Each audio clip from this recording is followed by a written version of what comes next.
directed by Charles B. Pierce in 1972 on a mere budget of $100,000.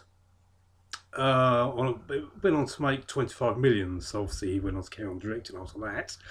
Uh, at the time of filming, I would say that he wasn't expecting to make any more films. Obviously, the Legend of the Boggy Creek obviously became a bit of money spinning for the guy, and obviously he went on to make such classics in my eyes as The Town That Dreaded Sundown and the very underrated The Evictors, which may or may not end up in this season at some point. This season of Moviedrone at some point. We'll see how it goes. But he also made Boggy Creek 2 in 1984, which is virtually unwatchable unless you like really bad movies. Oh, wait on a second. What sort of show is this? Highly recommended. Of course. The Town That Dreaded Sunshine is definitely one to check out as well. I'm considering it for this season of Moviedrone.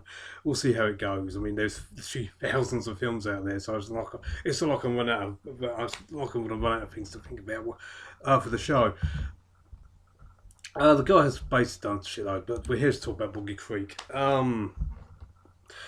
As I say, made in 1972 by Charles A. B. Pierce, The Legend of Boggy Creek is essentially the Blair Witch Project in my personal opinion, the Blair Witch Project before the Blair Witch Project came along. Decades before the Blair Witch Project came along. If you'd asked me a couple of years ago what I thought was the very first fake documentary,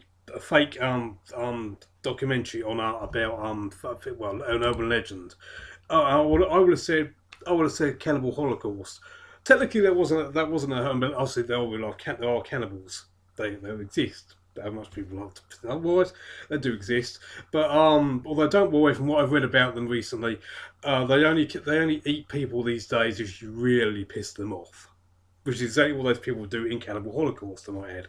So the original Cannibal Holocaust in 1980, which I would have said at the time was the first documentary that managed to fool anybody into thinking was a real life documentary they're watching and all that. Obviously, Cannibal Holocaust is a better movie. There's no denying that. But there's a big but. It wasn't. Now I can safely say it wasn't the first. Legend of Boggy Creek is the first. Unless one day I find out completely different. And there's one that predates even Boggy Creek.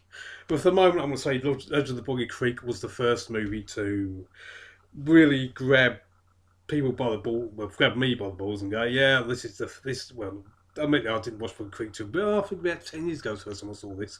But even then, I thought, holy shit, this film's really interesting documentary. Now, that's not 100% true either, though. I thought I'd seen this only 10 years ago. Turns out I'd actually seen the film way, way, way back when I was very young. I particularly remember it freaking me out because I thought I was watching a real life documentary, which is exactly what it was played as.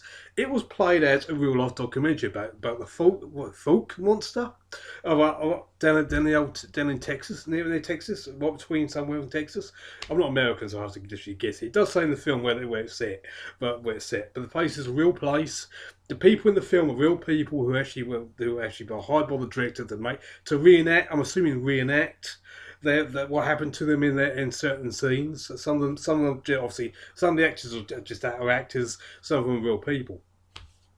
I do find it very interesting that at every opportunity, these people grabbing the gun rather than trying to communicate with the creature or trying to say, "Hey, we know you don't want to hurt us." Well, no offense, but if you're going to whip a fucking gun out and start blasting, what do you think is going to happen? Do you think anything's going to just go, "Oh, let's go, just carry on shooting me"? Of course, it's going to go like an ape shit. Not that I believe in the folk monster, as I say before. I personally think this was a very cleverly done fake documentary where the director used real people who actually believed what they thought they saw, and used that to his advantage, including him. He claims he heard the fruit. Well, at least in the documentary, it's claimed. I don't believe that either. I think I do believe he thinks desperately, strongly enough about it. He wanted to make the documentary so he could go, hey, money, money, money, which worked. To this day, there are people who generally believe there's a creature out there, and I largely think, although the legend had been building for years, long before this movie was made, it was this movie that cemented the fact cemented it. And people go, holy shit, this is real. I mean, You've got to remember, I was a kid when I saw this, and I was completely fooled. I thought I was watching a real life, documentary on on this creature. Completely fooled as a child by this. I remember from now they sort of vague memory. But I remember from for years. All I remember for years was this fake documentary I'd seen about with this dead cat in it. That's all I remember was the dead cat sequence that they showed for instant few seconds. The dead cat sequence is all I remember from it, but it was there. Poor kitty, died of fright apparently. At least according to the documentary, it died of fright. God knows, there was also a real cat. From what I can see, the picture quality is like shit. They put, but then since the house it cost only 100,000 to make, it's obviously they didn't come up with somehow make some really good, cool looking fake cat. They obviously found a dead one they could get, or found someone, got someone to say, here, can we have your dead cat that just died on the road recently? Well, we want to film it for a fit documentary. Chuck them a little bit of money, no problem. I'm assuming after that, I have no idea. there is some good news. They might shed some light on this movie. They won't be saying what I'm saying here. Guaranteed they're going to push to the hilt. This film is. Oh, it's all based on real facts and all that instead of doing what I'm doing before full on sarcasm. They're going to be saying this is a real documentary, which I won't believe that. It'd be very funny to listen to, in my personal opinion, as an unbeliever. Basically, there's a Blu-ray on the way, which is hopefully going to have a much better transfer than the one that's on YouTube. Link below of this on this video to where the film is, so you'll be able to see it for yourself and make your own judge your own ideas and whether this is fake or not. Fake documentary, or well, obviously that was reenactment, fake in reenactment, just to make money, or a genuine real life passion to someone who generally believed what he was doing, and came up with this. And honestly, I'm with the money. I'm on the money side, particularly since the fact it works because it makes shitloads of money.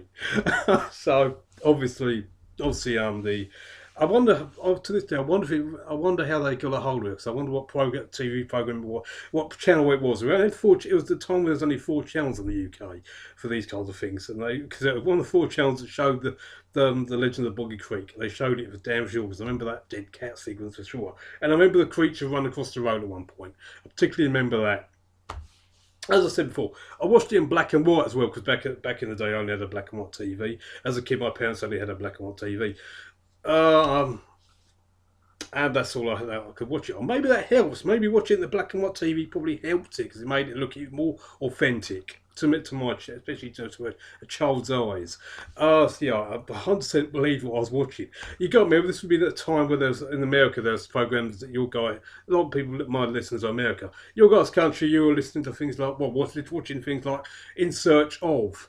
So at the time, In Search was seen as a real thing as well. Where all these In Search of Bigfoot was another one, was a big one. In Search of the Amityville Horror was another one that I haven't seen any of them, but I know of them. I'm thinking about watching them just for a laugh. But still, noted by Spock of all things. So there you go. This one wasn't noted by Spock, unfortunately. This one was narrated by other people. Well, depends on the number of people actually narrate it. There's no going away from the fact that this movie may or may not be a fake documentary. I mean, obviously it's a fake documentary, but based on a real story, or whether they're just going, we're just going to take the piss, make this thing and make a shitload of money, which, as I said before, worked. There's no going around the fact that the soundtrack is bloody awful. I was watching this yesterday in preparation for the quickie review I've got to do, the introduction to the film for the people who might not have seen this film before, for Moviedrone. And I've got to admit, holy shit, the soundtrack is terrible.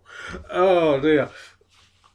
Then of course there's the gun. I've got to mention the guns again. People are willing to whip out a gun before anything else. Shoot first, think later. Seems to be that's the American thing that seems to carry on to this day in the last percent of the population.